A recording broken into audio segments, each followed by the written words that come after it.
अब as usual सबसे पहले इसकी सिस्टमेटिक पोजीशन क्या है, फिर इसका क्लासिफिकेशन क्या है, इसका वर्गीकरण क्या है।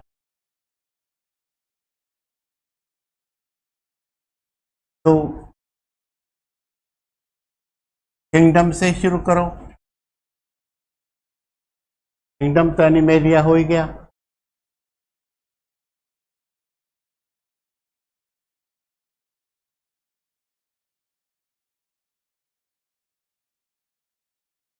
अब सब किंगडम क्या देखते हो आप?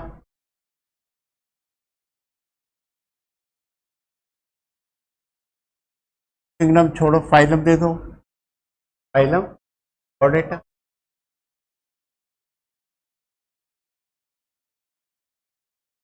सब किंगडम नेथोस्टोमेटा वगैरह, क्रेनिएटा के बाद अपने पढ़ा था, और वो तो कॉर्डेटा को किया था अपन। फाइलम मानी संघ, कॉर्डेटा। अब कॉर्डेटा से देख लीजिए, सब फाइलम क्या बताया था, याद करो। नेथोस्टोमेटा।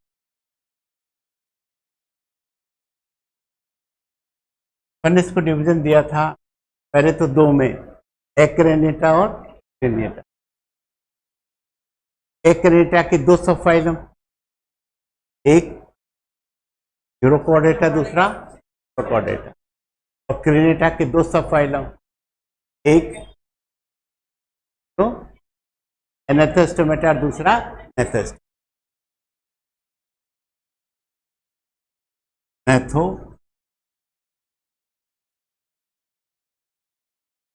सब कर चुके हैं ना, इसलिए आपको कष्ट दे रहा हूं। नेथोस्टोमेटा को फिर अपन ने दो सुपर क्लास बांटी थी, एक सुपर क्लास स्पीसीज और दूसरी टेट्रापोडा। रिवाइज नहीं कर। सुपर क्लास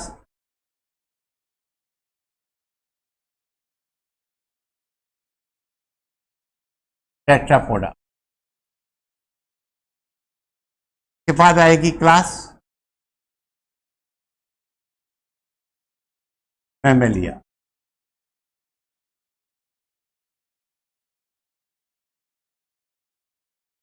मैमेलिया के ऊपर ने दो सब क्लास में बांटा था, याद करो।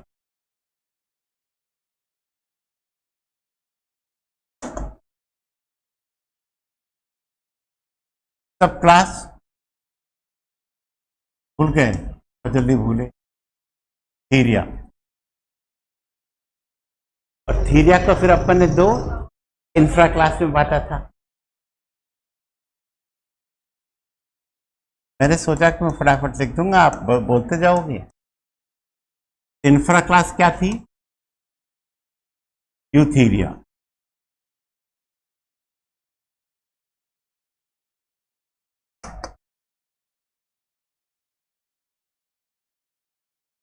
तो अपन ने ऑर्डर में बांटा था, याद करो। ऑर्डर 16, यहां 16वां ऑर्डर है प्राइमेटा।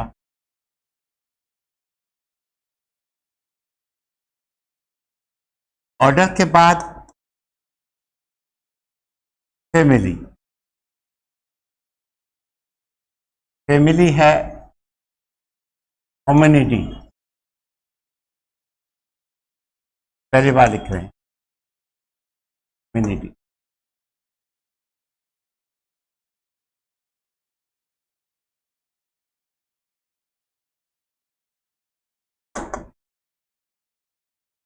होमिनिडी के बाद जीनस, वंश कौन है? होमो। नाम पद्धति के अनुसार अलग से अंडरलाइन, कैपिटल अक्षर से।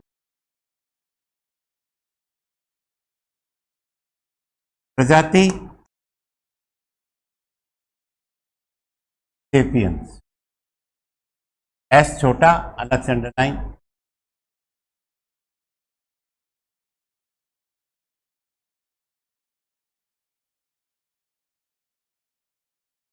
और याद करो अपन ने इसकी सब स्पीसीज भी लिखवाई थी, याद करो। सब स्पीसीज का नाम क्या है? वही सेपियन।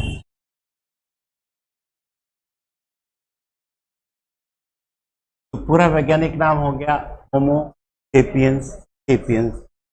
ये आज का अपने का अपना आज के आधुनिक मानव कहलाते हैं ना, अपना नाम।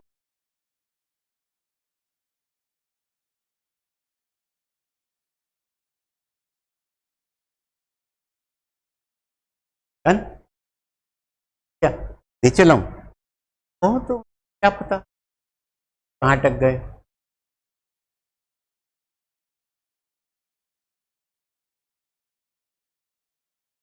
इसको छोटा भी कर दूंगा, सब साथ आ जाए।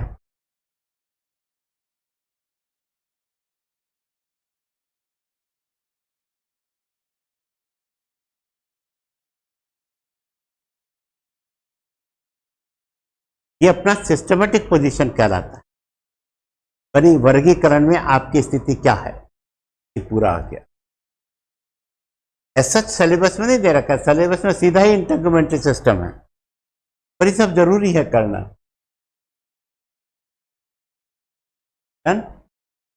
पढ़ूं आगे?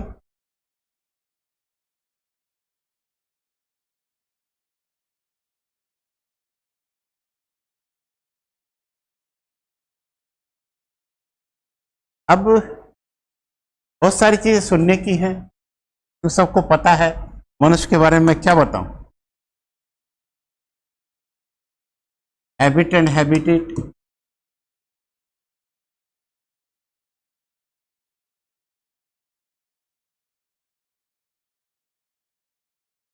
प्रकृति तथा आवास।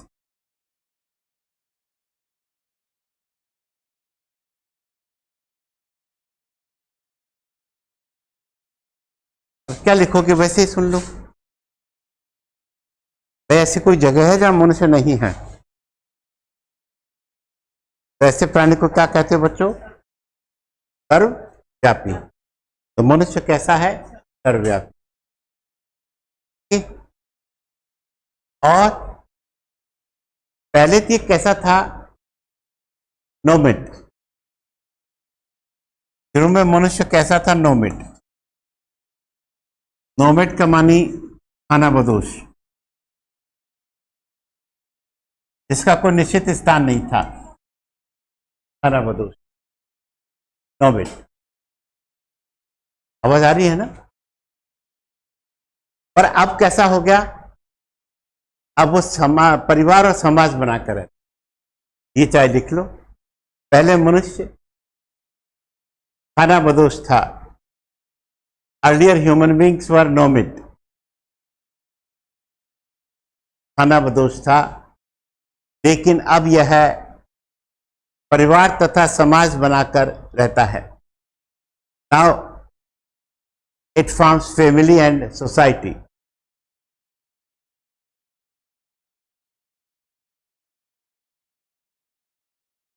इस प्रकार यह एक सामाजिक प्राणी है। Hence human beings are social animals.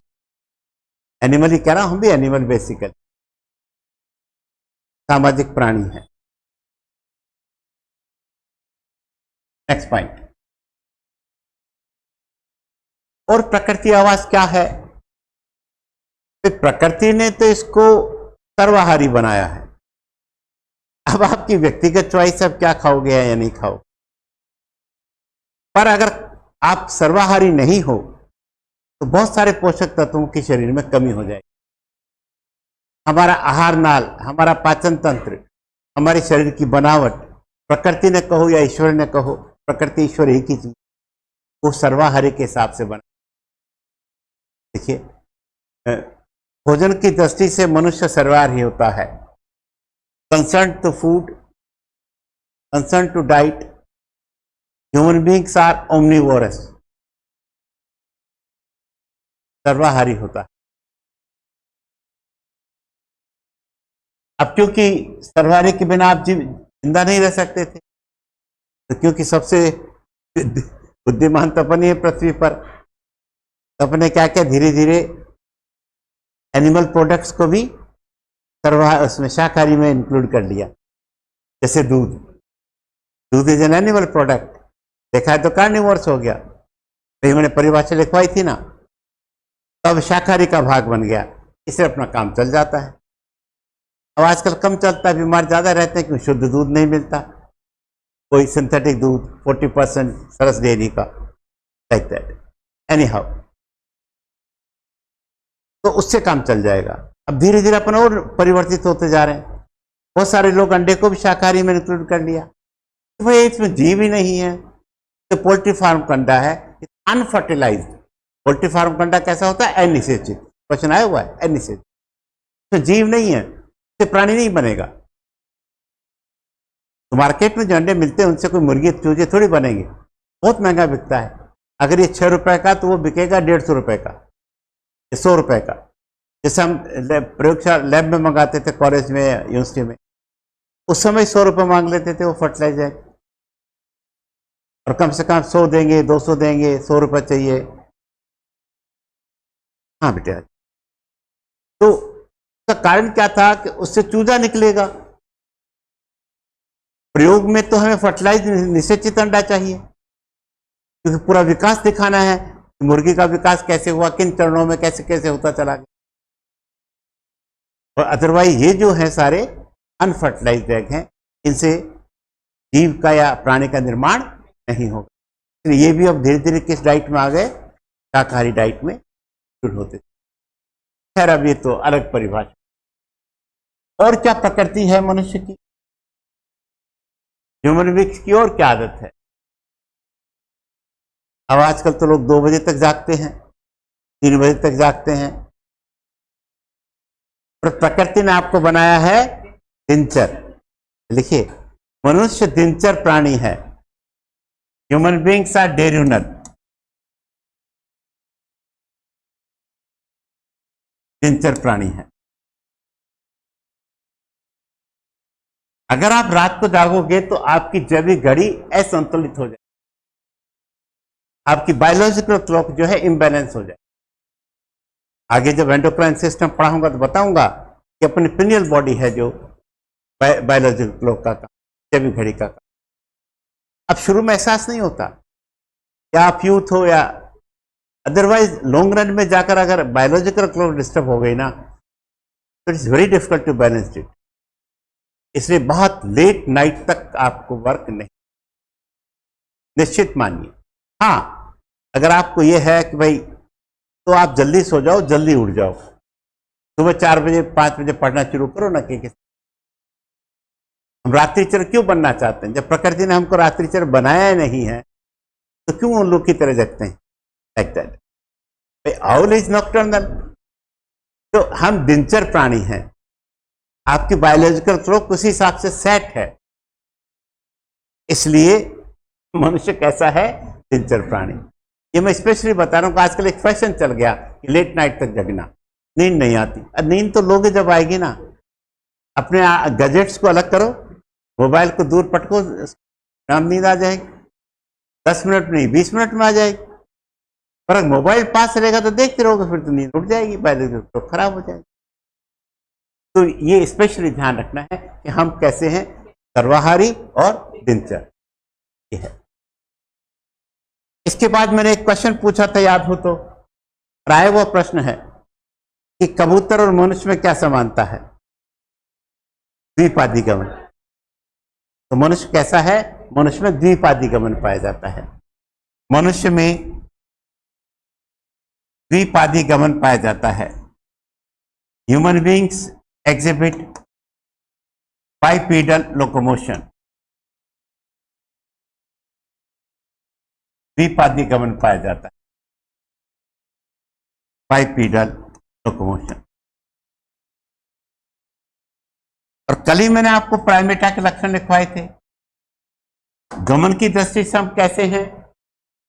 अंगुलीग्रेड, डिजिटिग्रेड, कंटिग्रेड, कंटिग्रेड, तलवाचारी। गमन की दृष्टि से मनुष्य तलवाचारी होता है। Concern to locomotion human beings are कंटिग्रेड।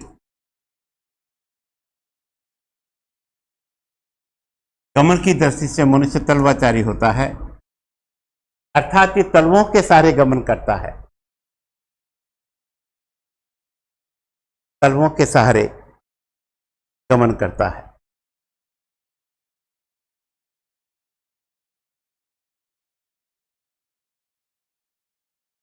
अब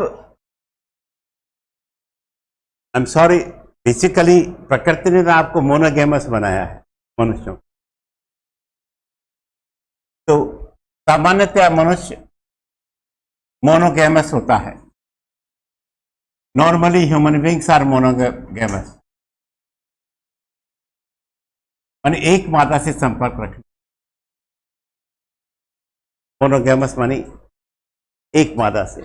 अब कुछ लोग धर्म में उसको पॉलीगेमस कर दिया, तो वो बंद कर ही रहे हैं धीरे धीरे, कहीं नहीं है। कुछ अब कुछ मुस्लिम समुदाय में है, वो भी जो ओरिजिनल मुस्लिम उन्होंने मोनोगेमस कर दिया। पूरे अरेबिक कंट्रीज मोनोगेमस है, दे आर वेरी स्ट्रिक्ट। ये तो जो दोयम दर्जे के हैं वो वहां ये परिपाटी चल, बाकी तो ये सब। अब आप हेडिंग डाल दो मॉर्फोलॉजी।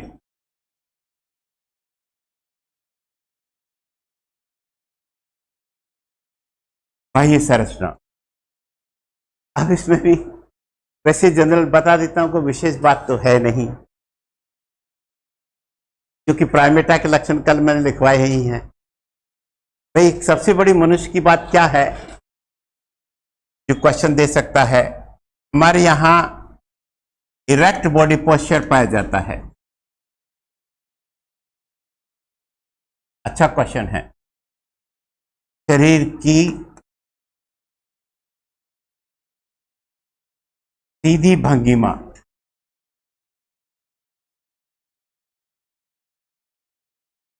और किसी प्राणी में इरेक्ट बॉडी पोस्चर नहीं पाया जाता। तो is a good question, possible question.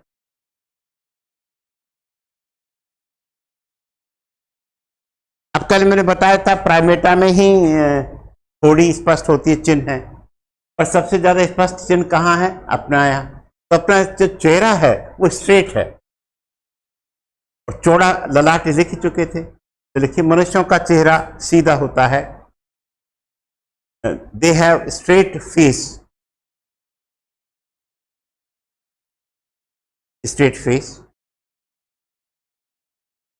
और मैंने कहा था कैसी दृष्टि है? दो नेत्र हैं पर दिखता तो एक है। तो फिर कुछ पॉइंट रिपीट करने ही हैं। इनमें दो नेत्र पास पास स्थित रहते हैं। Two eyes remain closely situated. इससे द्विनेत्रीय दृष्टि प्राप्त होती है। It provides binocular vision. द्विनेत्रीय दृष्टि प्राप्त होती है। ये भी अच्छा क्वेश्चन है। ये प्राइमेटा का तो लक्षण है, मैंने बाकी गाय भैंस जितने भी एनिमल हैं, पक्षी हैं, दोनों आंखों से अलग अलग दिखता है। इससे अलग, इससे अलग। केवल प्राइमेटा में और स्पेशली मनुष्यों में ज्यादा विकसित है, दो आंख से एक दिखता है। इसका कारण क्या है? अपने मस्तिष्क की बनावट ऐसी है कि एक आंख दूसरी आंख, इसमें प्रतिबिंब बना, इसमें प्रतिबिंब बना। अब आंख से आगे पढ़ाएंगे, इस प्रतिबिंब की सूचना ब्रेन तक कौन ले जाएगा? ऑप्टिक नर्व, रक्त तंत्रिका। आगे जाके ऑप्टिक काइज्मा बनता है, ब्रेन में पढ़ाएंगे तो क्रॉस कर जाती है ऑप्टिक नर्व, और ये जो इमेज है ये सुपर इम्पोज कर जाती है एक के ऊपर एक। तो एक के ऊपर एक इमेज सुपर इम्पोज कर गई तो ब्रेन के पास सूचना एक ही प्रतिबिंब की दिखेगी ना, तो दो आंख होते हुए भी हमें एक वस्तु दिखाई देती। तो सुपर इम्पोज होने से क्या लाभ मिला, कल बताया था। द्विनेत्रीय दृष्टि से क्या लाभ मिलता है? वस्तु का त्रिआयामी प्रतिबिंब। तो कंटिन्यू। द्विनेत्रीय दृष्टि से वस्तु का त्रिआयामी प्रतिबिंब बनता है।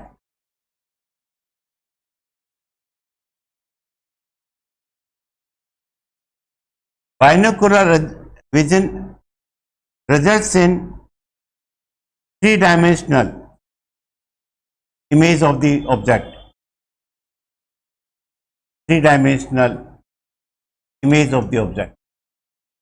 यानी लंबाई, चौड़ाई और गहराई, तीन आयाम। वैसे बाय द वे, वैसे आपके यहाँ तक कि बायोलॉजी में तो नहीं पूछेंगे, पर क्योंकि फिजिक्स में तो रहती ही है आपके साथ। अगर मैं आपसे प्रश्न पूछूं कि चौथा आयाम कौन सा है? लंबाई एक आयाम, चौड़ाई दूसरा आयाम, गहराई तीसरा आयाम, चौथा आयाम कौन? टाइम। अदरवाइज कहीं लिख लो, कहीं भी कुछ क्वेश्चन आ सकता है ऐसा कि समय को चौथा आयाम माना जाता है। Time is considered as fourth dimension. समय को चौथा आयाम माना जाता है।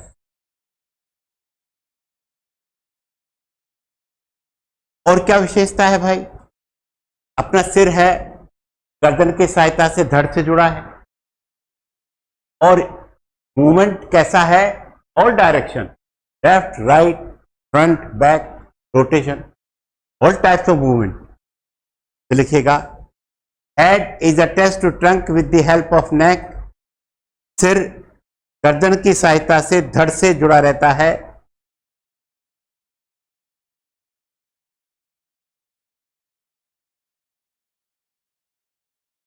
विद द हेल्प ऑफ नेक।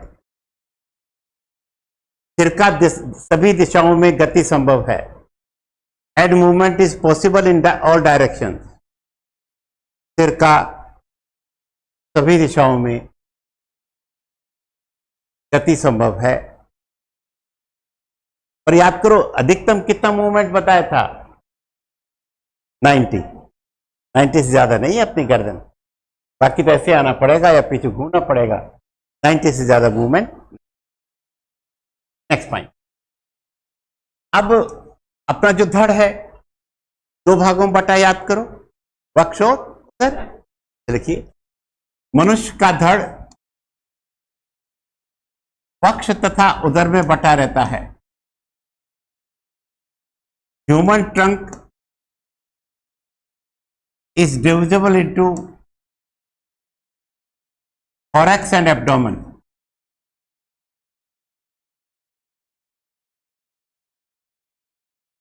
वक्ष तथा उदर में बटा रहता है। बाहर से तो कोई ऐसा डिवीजन मार्किंग नहीं है, पर अंदर से मार्किंग क्या बताया था? डायफ्राम। तो देखिए, अंदर, इन दोनों के मध्य अंदर डायफ्राम पाया जाता है। Both remain separated by diaphragm. इन दोनों के मध्य अंदर डायफ्राम पाया जाता है। Remain separated by diaphragm.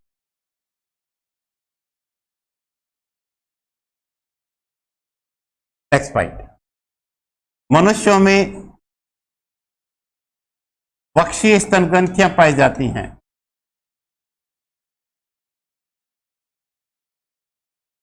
Human beings have thoracic mammary glands.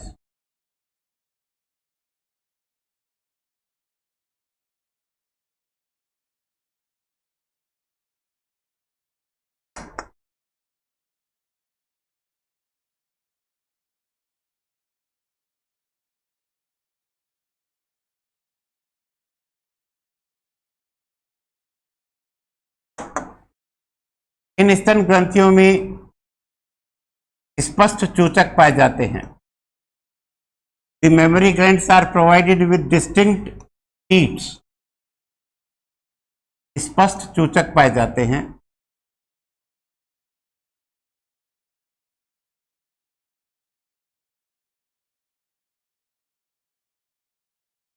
Continue, full stop. नर में स्तन ग्रंथियों का अभाव होता है तथा केवल चूचक पाए जाते हैं। In male mammary glands are absent but only teats are found. नर में स्तन ग्रंथियों का अभाव होता है लेकिन चूचक पाए जाते हैं, but teats are found. Next, अब अपना जो ट्रंक है इसके आगे के भाग से अपने दो फोरलिम्स लगे हैं, ठीक है कि नहीं? तो लिखिएगा धड़ के आगे के भाग से दो अग्रभुजाएं लगी रहती हैं।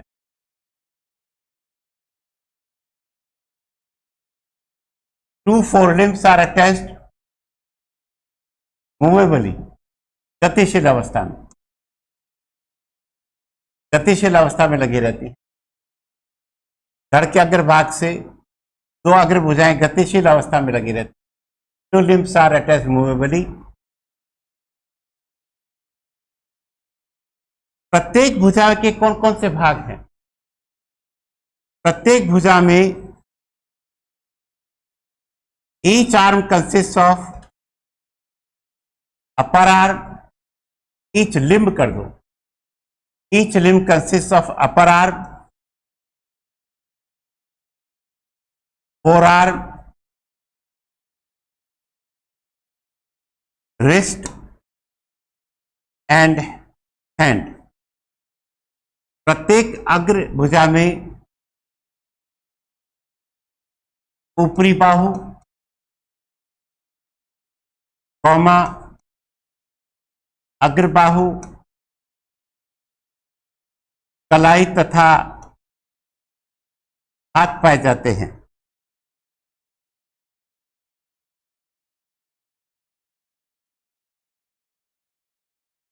Continue the point.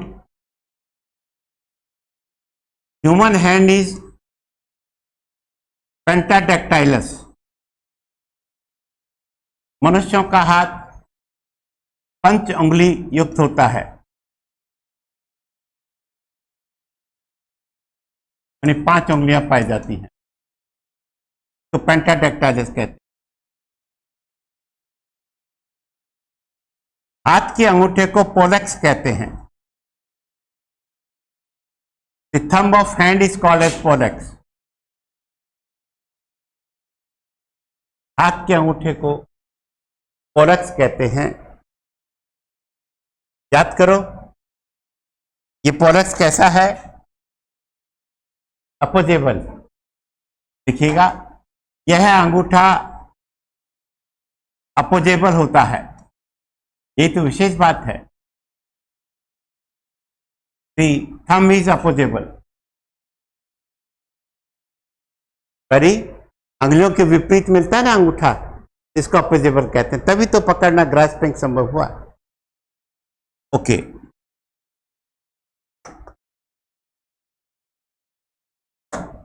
Next point. अब धड़ के पश्च भाग से, धड़ के पश्च भाग से तो पश्च भुजाएं लगे रहती हैं।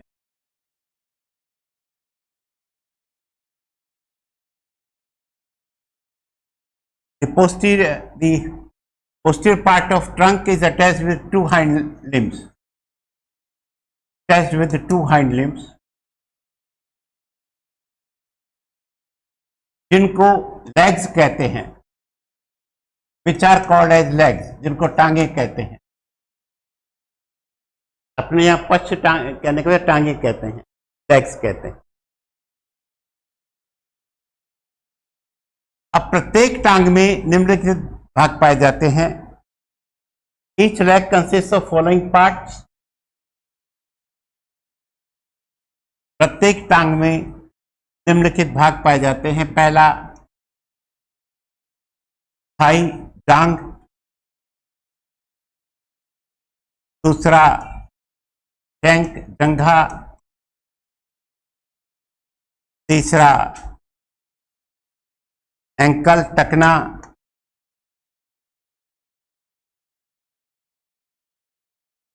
रखना, और उसके बाद फुट, पैर।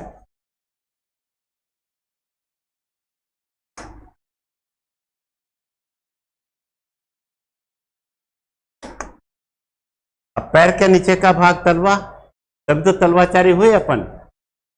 तो लिखिए, मनुष्यों का पैर पेंटाडेक्टाइलस होता है, 5 उंगली युक्त होता है। ह्यूमन फुट इज पेंटाडेक्टाइलस, हाथ भी पेंटाडेक्टाइलस है, पैर भी अपना पेंटाडेक्टाइलस। कंटिन्यू। पैर के अंगूठे को हेलेक्स कहते हैं। Thumb of foot is called as helix,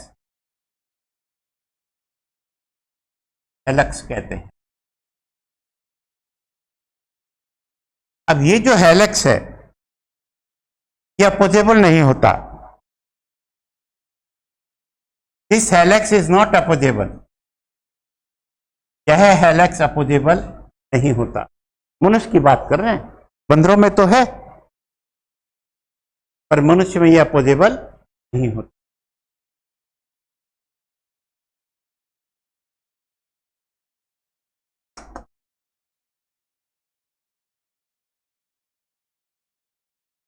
अब चाहे पैर की या हाथ की उंगली हो, इन पे सब पे दिखाई चुकी नाखून पाए जाते।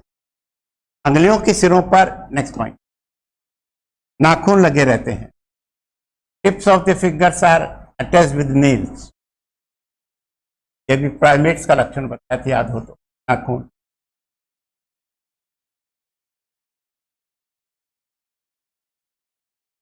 अब नॉर्मली अपने शरीर पर बाल कम है, वाइल्ड एनिमल्स में तो ज्यादा थे, धीरे धीरे कम। लिखिए, मानव शरीर पर बाल घने नहीं होते हैं। On the human body hair are not dense. मानव शरीर पर बाल घने नहीं होते।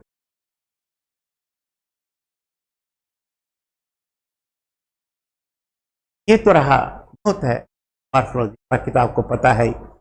दो कान हैं, ये अगतिशील हैं। हाँ, नाक की बात बता दें, क्वेश्चन भी अच्छा है, राय हुआ है। मनुष्य का नाक कैसा है? पर कई बार ऐसे सामान्य क्वेश्चन आते हैं कि आप दुखी हो जाते हो, क्या जवाब दें? दो छेद हैं, गायराइनस, वो तो सबके ही हैं। मछलियों के भी दो हैं, सबके दो ही हैं। वो तो याद हो तो मैंने किसमें बताया था? एनेथोस्टोमेटा में एक छेद। एनेथोस्टोमेटा के बाद तो सबके सब दो छिद्र हैं, गायराइनस। और विशेष बात क्या है, हमारे नाक को कहते हैं ड्रॉप नोज। छिद्र नीचे की तरफ हैं, बंदरों में देखो सब आगे दिख रहे हैं। ड्रॉप नोज, ड्रॉप मानी गिरना, गिरे तो नीचे गिरे, ड्रॉप नोज, लाइक दैट। अपने यहाँ क्या याद रखने के लिए, ड्रॉप नोज। तो लिखिएगा, मनुष्यों में गायराइनस नोज होता है।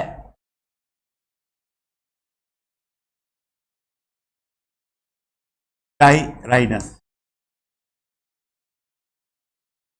they have गायराइनस knows. तथा मनुष्यों का नाक ड्रॉप नोज प्रकार का होता है।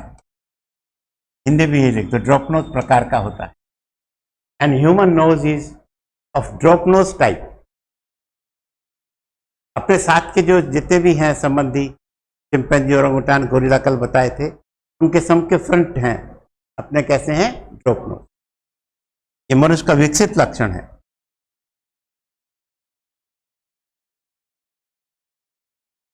ओके,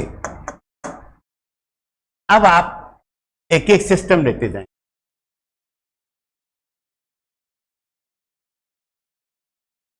एक जनरल बात मैं करा दूं, वैसे तो छोटी सी बात है, तो कई बार बच्चों को क्लियर नहीं होती, मतलब अपना शरीर बनता कैसे है। शुरुआत कहां से करोगे आप? सेल, कोशिका, ये लिखूंगा चल जाएगा काम, चल जाएगा। तो इसके आगे लिख दो ना,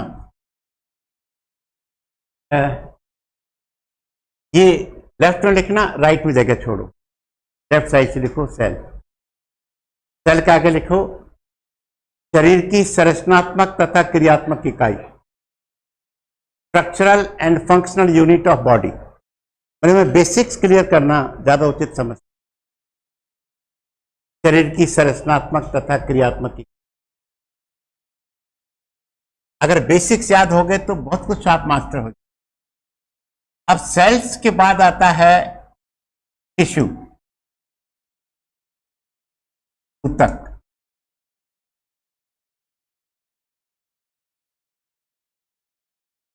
ऊतक के आगे क्या लिखोगे? ग्रुप ऑफ सेल्स, बस? No, group of similar cells, समान कोशिकाओं का समूह जो एक निश्चित कार्य करता है। Group of similar cells which perform a specific function, समान कोशिकाओं का एक समूह जो एक निश्चित कार्य करता है। ये छोटी छोटी चीजें हैं जो क्लियर नहीं होती, कंसेप्ट बाद में परेशान कर। अब टिश्यू के बाद आएगा ऑर्गन, अंग।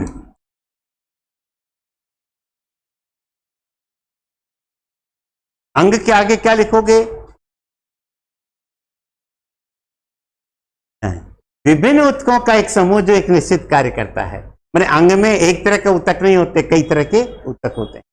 तो अंग के आगे लिखो विभिन्न ऊतकों का एक समूह, ए ग्रुप ऑफ डिफरेंट टिश्यूज या वेरियस टिश्यूज, विभिन्न ऊतकों का एक समूह जो एक निश्चित कार्य करता है, विच परफॉर्म्स ए स्पेसिफिक फंक्शन। ओके, अब उसके बाद नेक्स्ट आएगा ऑर्गन सिस्टम।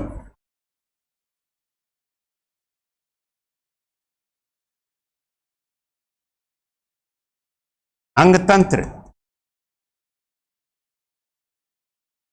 अंगतंत्र के आगे क्या लिखोगे?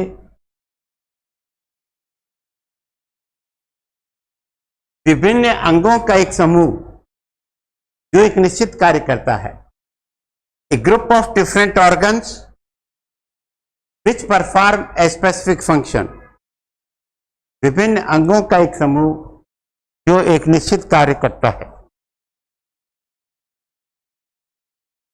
विच परफॉर्म ए स्पेसिफिक फंक्शन।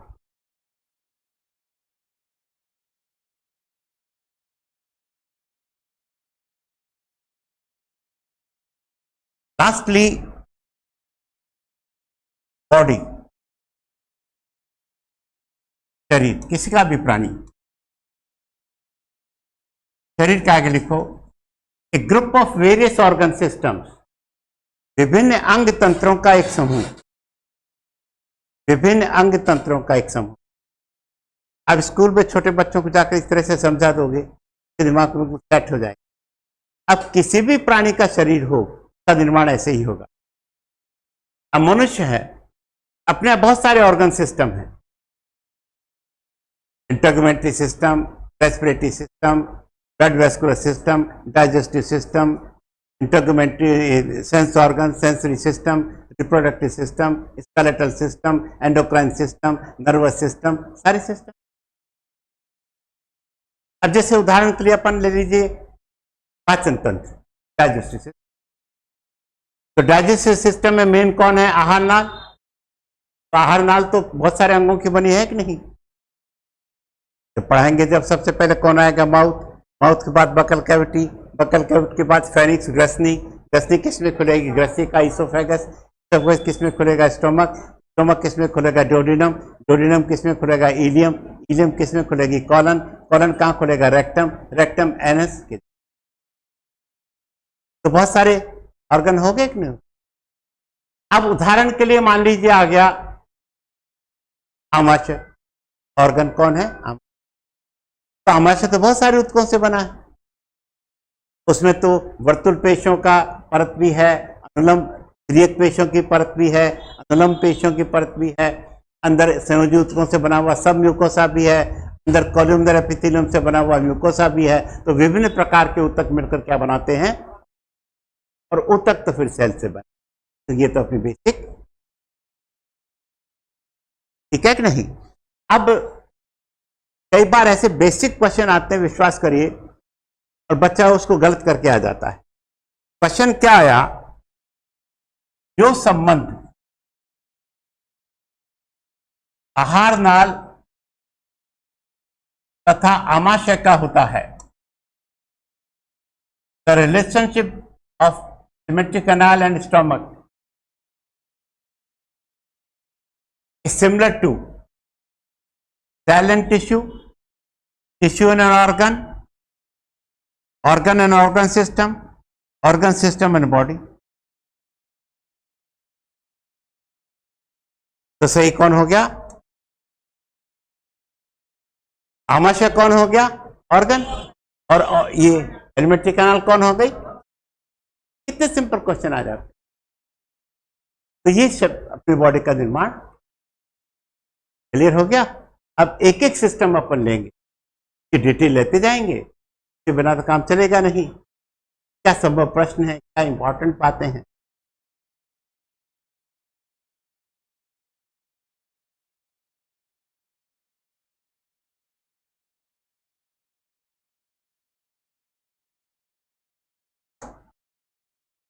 आप सबसे इंटेग्मेंट्री सिस्टम,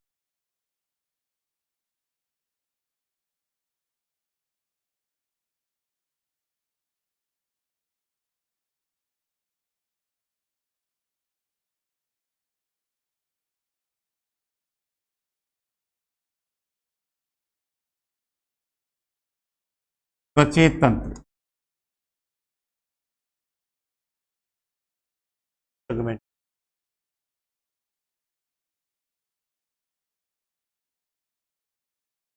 टाइटल होता। पहला पॉइंट देखिए भाई, त्वचीय तंत्र के दो भाग हैं, समझा रहा हूं। एक पार्ट है इसका त्वचा, समझ लो, और दूसरा पार्ट है इसका व्युत्पन्न, डेरिवेटिव।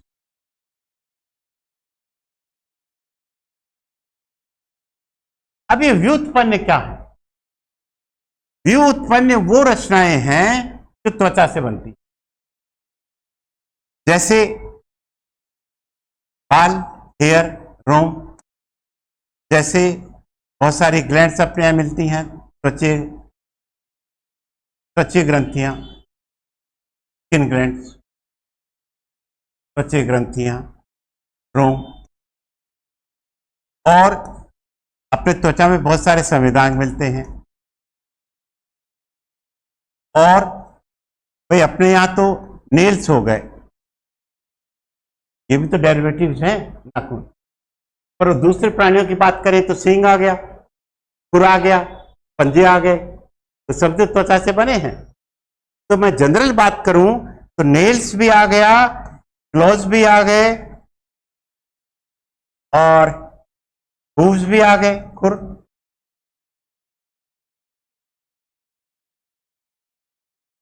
नेल्स, क्लॉज सब कौन है? डेरिवेटिव। लिखिए पहला पॉइंट, त्वचीय तंत्र में त्वचा तथा इसके व्युत्पन्न आते हैं।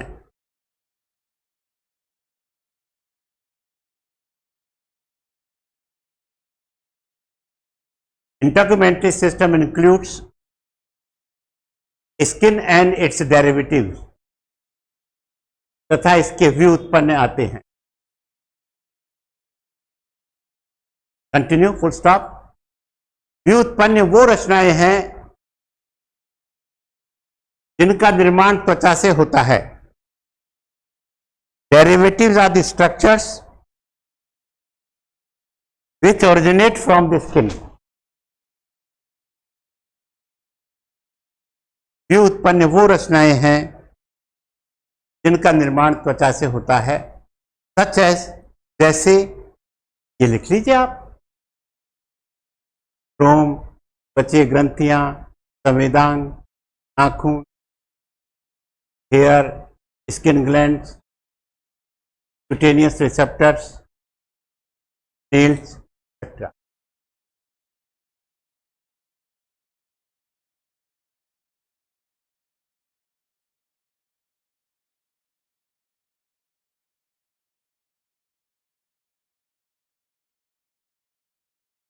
अब अपने को एक एक करके लेना पड़ेगा। सबसे पहले आप हेडिंग डाल दो स्किन।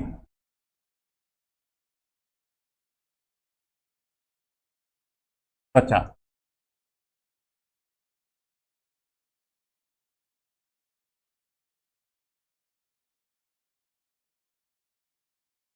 वही सबसे शरीर का सबसे बाहरी आवरण हुआ कि नहीं हुआ? तो लिखिएगा, it is the outermost covering of the body. यह शरीर का सबसे बाहरी आवरण है।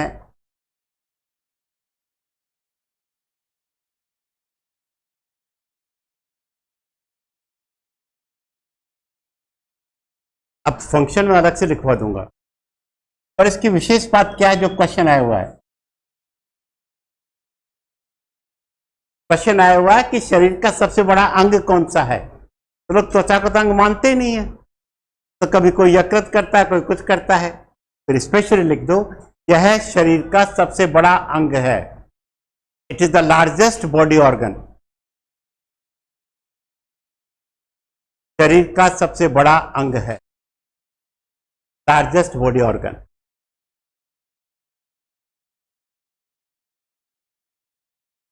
Next point. भाई मैंने आपको शुरू में बताया एमब्रियोलॉजी कि 3 जनन स्तर होते हैं ना, एक्टोडर्म, मेसोडर्म और। तो त्वचा किससे बनती है? केवल एक्टोडर्म से, एक्टोमीजोडर्म से, मीजो एंडोडर्म से, एक्टोमीजो एंडोडर्म, तीनों से? None of the.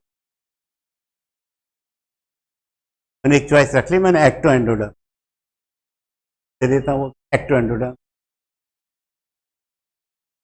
इसका सिंगल ओरिजिन है कि ड्यूअल ओरिजिन है? ड्यूअल, एक्टोमीजोडर्म। त्वचा की उत्पत्ति एक्टोडर्म तथा मीजोडर्म से होती है।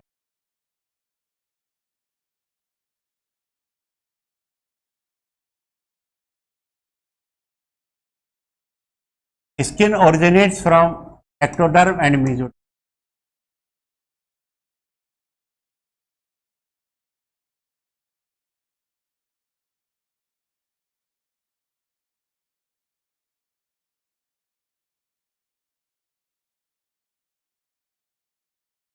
अब एक्चुअली मुझे त्वचा का डिवीजन करना पड़ेगा।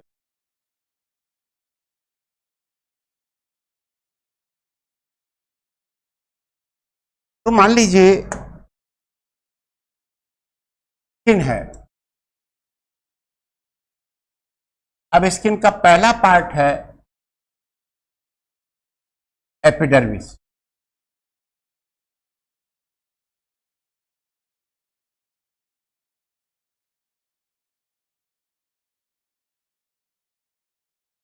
हिंदी है अधिचर्म।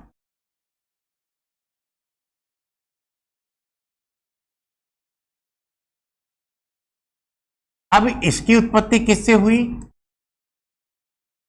एक्टोडर्म। और ये मल्टीलेयर्ड है, बहुपर्तीय, मल्टीलेयर्ड।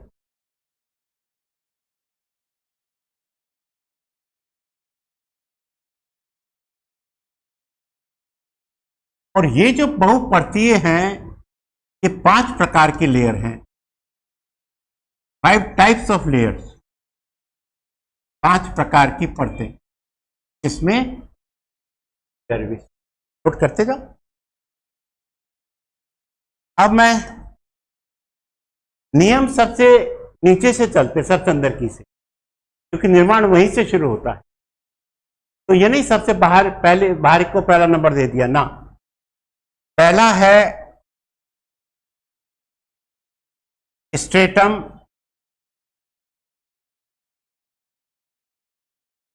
जर्मिनेटिवम, या इसको कहते हैं स्ट्रेटम मेलपीजियाई।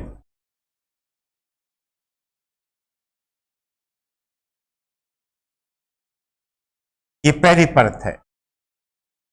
डिटेल में बाद में लूंगा। स्ट्रेटम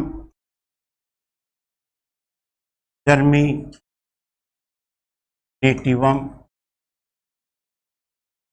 या साइंटिस्ट के नाम पर LPG.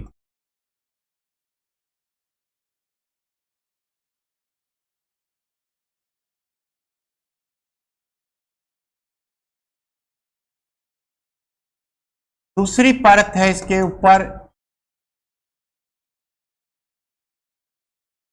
Stratum,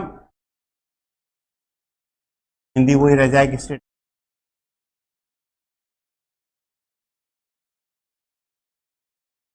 spinosum,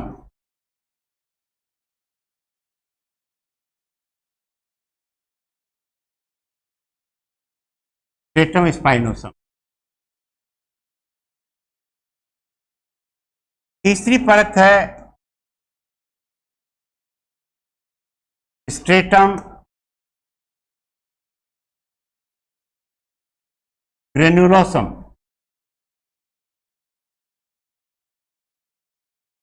stratum granulosum.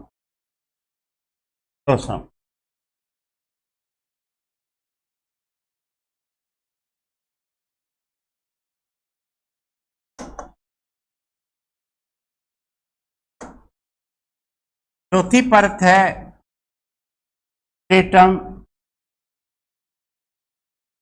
Lucidum,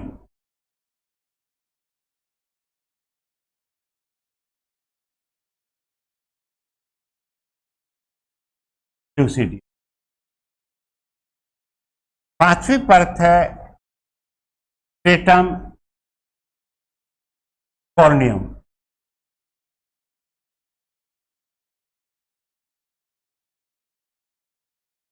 केवल आउटलाइन डिवीजन बता रहा हूं, अभी तो डिटेल तो अपने को बाद में लेनी। ये मैं क्यों बता रहा हूं, बहुत अच्छा क्वेश्चन आया हुआ है कि एपिडर्मिस बटी होती है एक परत में, दो परतों में, तीन परतों में, चार परतों में, या त्वचा बटी होती है। तो त्वचा में पाई जाती हैं केवल एपिडर्मिस, एपिडर्मिस तथा सबडर्मिस, ठीक है। तीसरी है एपिडर्मिस तथा डर्मिस। चौथी है एपिडर्मिस, डर्मिस तथा सबडर्मिस। तो क्या कहोगे, तो त्वचा में कितनी परतें हो गई, एक, दो, तीन या चार? बोलो भाई, अभी आपने हाँ किया, केवल दो ही। सबडर्मिस को नहीं मानते क्योंकि अधिकांश लोग मानते हैं, तो मैं आउटलाइन बता रहा हूं। ये किसकी परत हो गई भाई, का पहला पार्ट एपिडर्मिस। अब दूसरा आएगा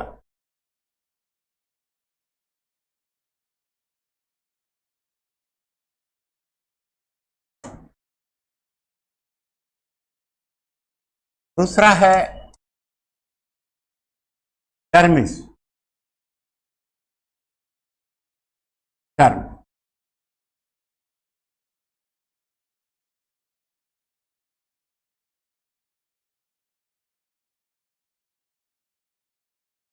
ये है mesoderm.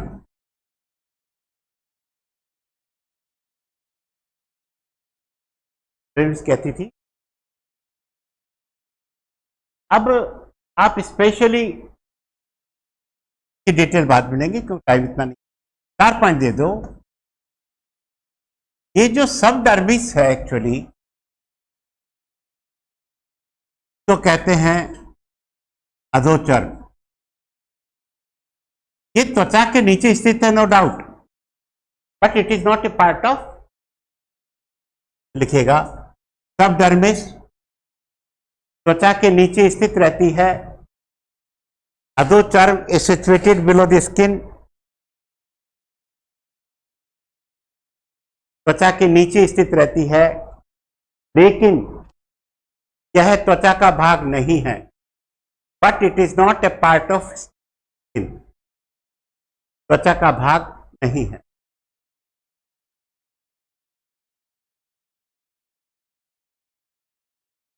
That's all for today.